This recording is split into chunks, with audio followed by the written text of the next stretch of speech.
What's up, YouTube? Welcome back to Sweet Science Tube. Let's get to it. Alright, man, so this video may be kind of long. I'm going to try to keep it a little short, but it's probably going to be a little longer than normal. Because it's going to be kind of a rant. I'm going to start off by saying, it's just funny how boxing fans can look at one person and make excuses, then look at another person and not defend him for the same thing that they just made an excuse for another fighter for. Just like when Tank, just like when he, allegedly hit his girl and she came out and said that she was lying, he was still getting ridiculed. Even before she came out and said she was lying, he was getting ridiculed before she said it. He was still getting ridiculed after he said it. But we never heard anything about Kovalev, about what he did to his wife. Put her in the hospital, actually. And people was making excuses for it. Oh, but he's not American. That's what their excuse was. But he's not American.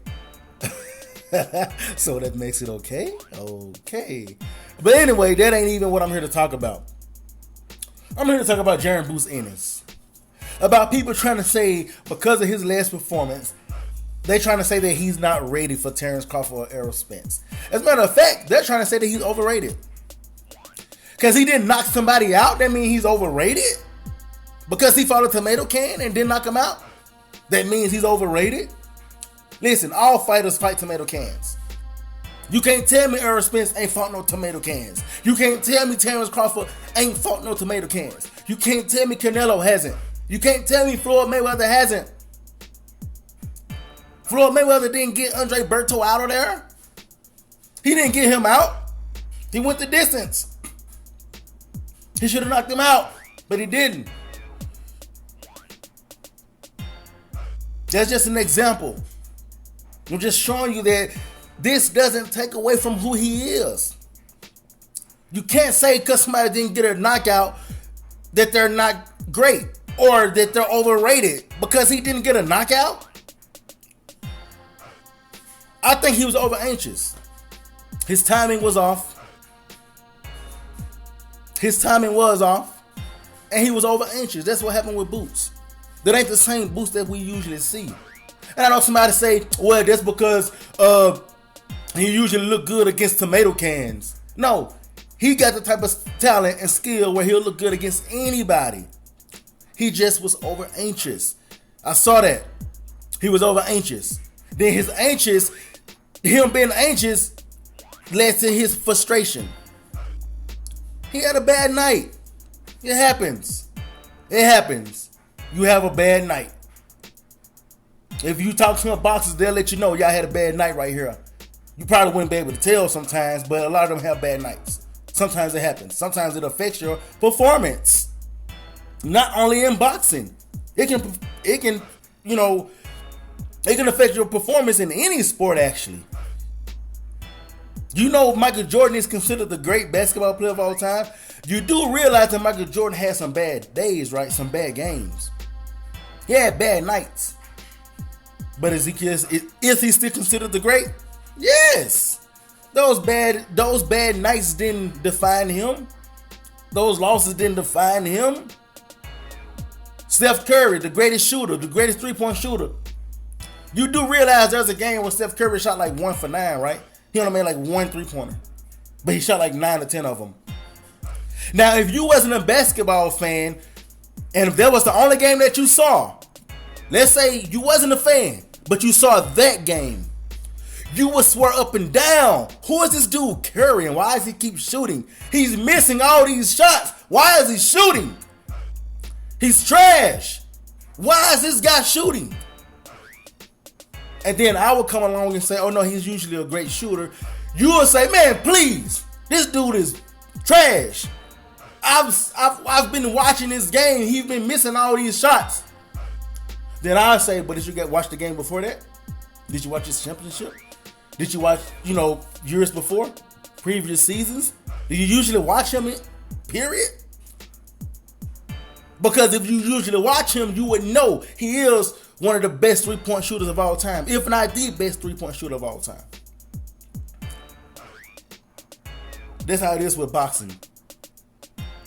You can't let a lackluster performance defines somebody's career.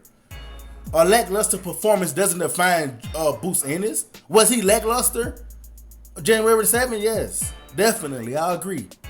His timing was off, but his timing was off because he was over anxious. His timing is usually he's usually very accurate. His timing is usually not off. He was cutting off the ring before. I think he kind of got lazy. Then he started like chasing him around the ring. He started chasing him around the ring. At first he was cutting the ring off, then he started chasing him around the ring. So he got lazy because he got anxious. He got over anxious and he stopped, he stopped being Boots and he started just trying to get, he started being somebody who just wanted to get Karen out of there. I can't even pronounce that dude's last name, so I'm just gonna call him Karen. His last name is Chukhadzhian or something like that. But I don't know.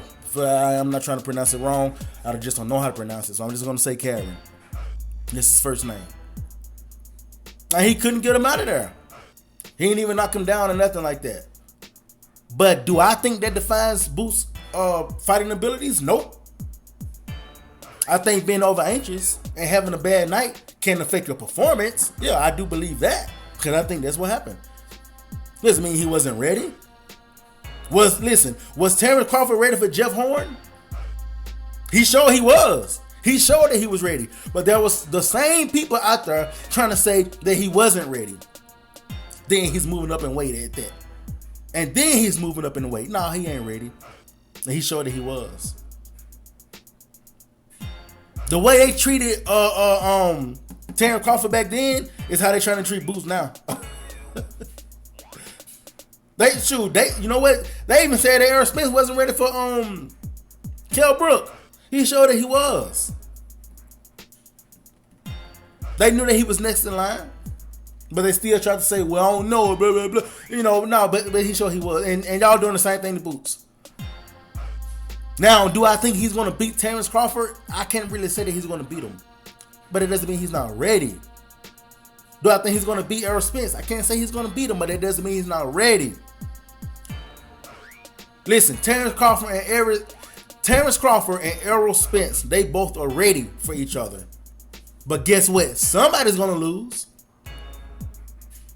Somebody has to lose. Unless it goes to draw. Then they're going to have a second fight. Somebody's going to lose that second fight. Unless it goes to draw again. Then they're going to have a trilogy. Somebody's going to lose that trilogy unless it goes to draw again. And I doubt that it's going to go to draw 3 times in a row like that. This guy, Karen, was going around the ring. He was using the ring. He was using his footwork, and ain't nobody defending. Like, listen, ain't nobody calling him out on that. Me personally, I wouldn't call him out anyway. Because that's what you do in boxing. You're supposed to, you ain't going to just sit there. He ain't going to sit there in front of Boots and let Boots hit him. He's going to use his footwork, head movement, everything that he was doing. That's what he's going to do. But a lot of people don't like when you do that, especially if you're Terence Crawford or Errol Spence or Tank or Floyd Mayweather or Devin Haney or Shakur Stevenson. But if you're Karen, ain't nobody going to call you out for that. They are going to call out Boots. They're going to call him out. They ain't even calling Teofimo Lopez. Listen, Teofimo Lopez, he just fought somebody like that, like Karen. His name was Sandro Martin. He was moving around. He was using the ring, using his footwork, using everything, and nobody called him out. You know what they did? No, I'm sorry. Yeah, they did call him out. But they made excuses for Teofimo Lopez. They called out Sandro Martin for running. He was running. But nobody called out Teofimo Lopez for not cutting off the ring. He was chasing him around the ring, wasn't cutting him off. And they defended him. They defended Teofimo Lopez. Well, it's because Sandro Martin was running and this and that. Well, guess what? Now with Boots, ain't nobody defending Boots. They ain't even saying Karen was running. I wonder why it's that. I wonder why Boots don't get defended. See, when you're somebody like Boots, you have to be perfect. When you're Boots or Devin Haney or Tank, or you got to be perfect. They want you to have power, sweet science, a chin, and they want you to be a brawler. Because you just can't be a brawler.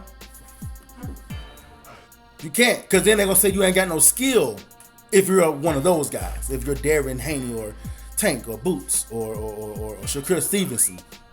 They're going to say you ain't got no skill. You can't just have the sweet science because they're going to say that you're boring. You can't just have power because they're going to say you're just a one-trick pony. Nah, when it comes to those type of guys, you gotta have you gotta be perfect. Teofimo Lopez ain't gotta be perfect. He can fight somebody like Sandor Martin and chase him around the ring without cutting it off. And they're gonna defend him. They're gonna say, well, Sandor Martin was running. But if Boots fights somebody like that, they're gonna say, well, he should have cut him off. He should have did this and he should have did that. Because when somebody like Boots, you gotta be perfect. That's how they see it. But I'm here to tell you, no fighter is perfect. You're gonna have, listen, these are not robots. They're gonna have those type of nights. And that doesn't mean that he's not ready for Terence Crawford or Errol Spence Jr. Do I agree that his timing was off? Yes, I saw it with my own eyes. His timing was off. But not because his timing is off regularly. No, his timing was off because he was over anxious. And it affected his performance. I just been saying people talk about this, so I had wanted to come and talk about it. So let's talk about it. Make sure you like the video. Make sure you comment. Leave your thoughts in the comment section on what you think. Make sure you subscribe. Let's talk about this. Come on. Let's talk about it. Let's talk about how come Boots have to be perfect, but Teofimo Lopez don't have to be perfect. Why Boots had to cut off the ring and he had to do all this stuff for somebody who was using their footwork, but Teofimo Lopez just he was just getting defended. That's crazy. Anyway, make sure you guys like, comment, subscribe. I'm sorry for this video being this long, but I had to get that out. And I'll be back with another video. All right.